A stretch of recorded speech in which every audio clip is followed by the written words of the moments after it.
Empathy, empathy का लफ्ज़ में से आपने सुना है? जी, जी। मेथी तो सुना होगा, मेथी आलू मेथी लोग जी, जी।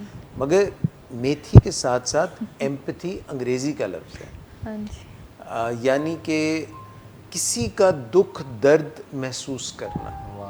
अच्छा, आपको ये भी लगता है कि कुछ लोगों में दूसरों का दुख दर्द महसूस करने की हिस्स बहुत कम होती है होते हैं कुछ होते हैं लोग। सर ऐसे। और अपना दुख दर्द जो है वो भी कम महसूस करते हैं।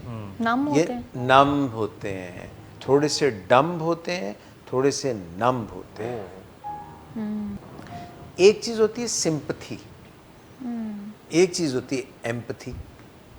अब ये इन दोनों में एक फ़र्क है। अच्छा, सिंपथी में ये होता है कि हम दूसरे से कह हाय बड़ा अफसोस हुआ तुम्हारे साथ ये, ओहो, मगर आप प्रैक्टिकली उसके लिए करते कुछ नहीं। ये सिंपथी, जस्ट टू सिंपथाइज। तरस खा के तुम। हाँ, यानी दूसरे को जो दुख हुआ है, दूसरे को जो तकलीफ है, किसी को चोट लगी है, तो आपने उसको कहा कि भाई बेचारा। अब बेचारा तुम बड़ी चोट लगी है, मगर जाके उसको उठाना, उसके साथ उसके आंसू पहुंचना, खुद भी एक आध आंसू बहा देना और उसके दर्द का मदावा करने के लिए अगर ज़्यादा चोट है तो उससे पूछना, कोई चोटें ऐसी होती हैं, कुछ ज़ख्म ऐसे होते हैं जो बाहर लगे होते हैं, कुछ ज़ख्म ऐसे होते हैं जिनके मुंह अंदर की तरफ होते हैं। इनको तो टांकों से सिया जा सकता है मगर उनको सिर्फ वक्त का टांका सीता है। मगर ऐसे में जाके अगर कोई शख्स किसी की दिलजोई करे,